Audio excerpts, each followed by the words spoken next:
시청자 여러분 안녕하십니까? 오늘도 건강한 하루를 보내시기 바랍니다. 윤석열 검찰총장이 어제 신임 검사 신고식에서 작심하고 문재인 정권을 공격했습니다. 검찰총장의 연설로서 상당히 의미 깊고 인상적이고 그리고 상당히 여러 가지 복선을 깔고 있는 그런 연설이었습니다. 한마디로 얘기하면 정치적인 연설이었고 야심적인 연설이었습니다. 저는 어저께 연설을 보면서 윤석열 총장이 검찰총장 너머의 뭔가를 생각하고 있는 것 아니겠는가. 그가 대선 출마라든가 어떤 정치적인 가능성까지도 생각하고 있는 것 아니겠는가라는 느낌을 받았습니다. 여러 군데서 그런 흔적을 발견을 했습니다. 제가 우선 중점적으로 느낀 네 가지 포인트를 정리를 한번 해봤습니다. 첫 번째, 자유민주주의를 강조를 했고 헌법 가치를 대단히 부각시켰으며 그리고 사실상 문재인 정권의 폭주를 아주 강경하게 공격을 했습니다. 표현이 아주 강경합니다. 윤석열 총장의 논리는 이렇습니다.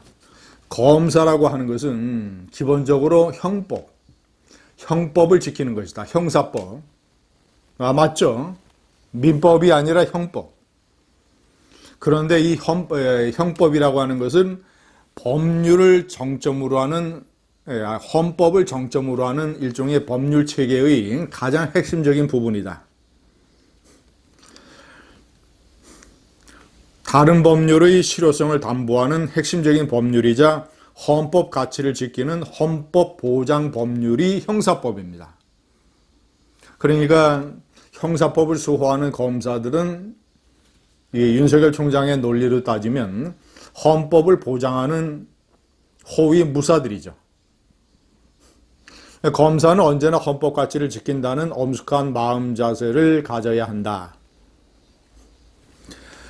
자유민주주의라는 것은 민주주의라는 허울을 쓰고 있는 독재와 전체주의를 배격하는 진짜 민주주의를 말하는 것이다. 자유민주주의는 법의 지배를 통해서 실현된다. 대의제와 다수결 원리에 따라 법이 제정되지만 일단 제정된 법은 누구에게나 공평하게 적용되고 집행되어야 한다.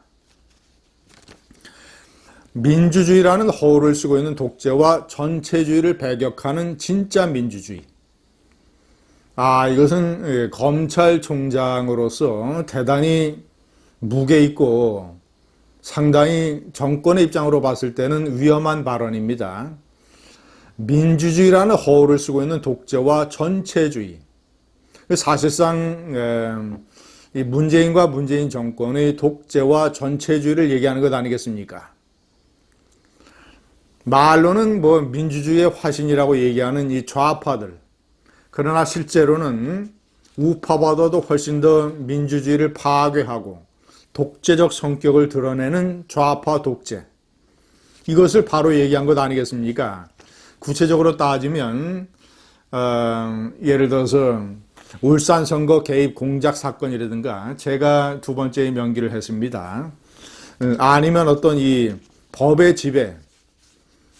지배를 실현하는 가장 태도인 법무부 장관의 조국 같은 일종의 정말이지 낮은 단계의 도덕적 수준의 인간을 임명을 하는 이 문재인 정권의 폭주. 그리고 최근에 이 한동훈 검사 사건, 검언 유착 사건에서 보여주는 일방적인 어떤 이 정권 편의주의적 수사. 그 몰아치는 최근 국회에서 보여주는 입법 폭주, 일종의 전체주의 비슷한 이런 것들. 문재인 정권뿐만 아니라 우리 사회의 좌파, 노조, 언론, 문화계, 시민 권력, 의회 권력 이런 통틀어서 이 문재인 정권 하에서 벌어지고 있는 우리 공동체의 좌파 집단 전체주의를 사실상 겨냥한 것이라고 저는 파악을 합니다. 권력형 비리를 상당히 비판을 했습니다. 이 권력형 비리는 대표적인 것이 울산 선거 개입 공작이죠. 그리고 조국 사건도 사실상 권력형 비리입니다. 조국 같은 사람을 옹호하고 법무부 장관에 임명하는 것이 대통령이라는 권력의 권력형 비리. 검언유착 사건에서 제가 3번 선배의 지도는 소통 과정이다라고 윤석열 총장은 강조했습니다. 선배들의 지도와 검찰의 결제 시스템은, 그러니까 윗사람이 아랫사람의 일을 결제하는 것이죠. 명령과 복종이 아니라 설득과 소통의 과정이다. 자, 이것은 누구에게 하는 말이겠습니까? 추미애 법무장관과 이성윤 서울중앙지검장을 겨냥해서 한 말이죠. 추미애는 검언유착 사건에서 윤석열 대검총장을 배제하는 지휘 명령을 내렸습니다. 그리고 추미애가 밀어붙이는 검찰개혁안이라고 하는 것은 검찰총장을 허수아비로 만들고 고검장을 통해서 법무부 장관이 사건을 지휘할 수 있도록 하고 있습니다.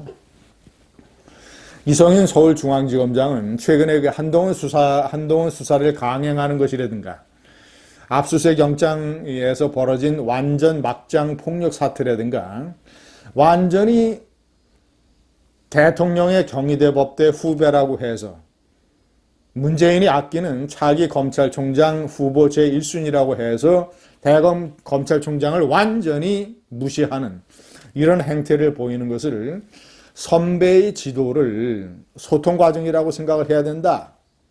명령과 복종이라기보다는 라는 식으로 점잖게 꾸짖었습니다.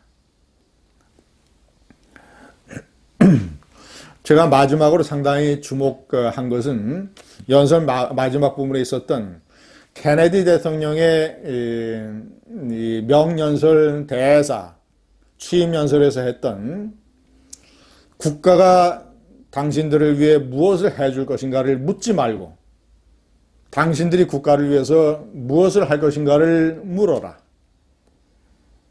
Ask not what the country can do for you.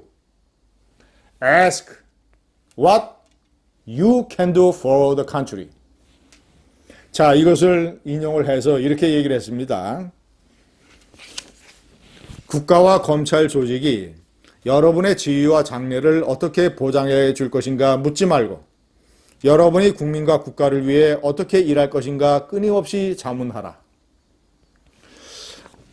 얼마나 멋있는 말입니까? 다시 한번 읽어드리겠습니다. 형사법을 지키는, 그리고 형사법의 정점, 법률체계의 정점에 있는 헌법을 지키는 호위 무사로서의 검사들, 그 검사의 길을 내딛는 신임 검사들에게 초심을 잃지 말라고 당부하면서 이렇게 얘기했습니다. 국가와 검찰 조직이 여러분의 지위와 장래를 어떻게 보장해 줄 것인가 묻지 말고 여러분이 국민과 국가를 위해 어떻게 일할 것인지 끊임없이 자문하라. 왜 굳이 케네디의 명대사를 인용을 했을까요?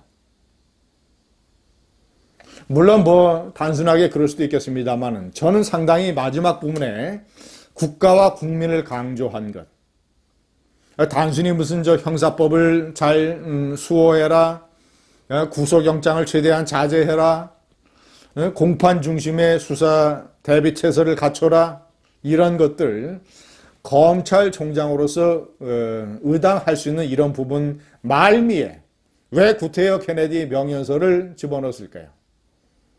저는 이것이 야심적인 연설이라고 생각을 합니다. 감사합니다.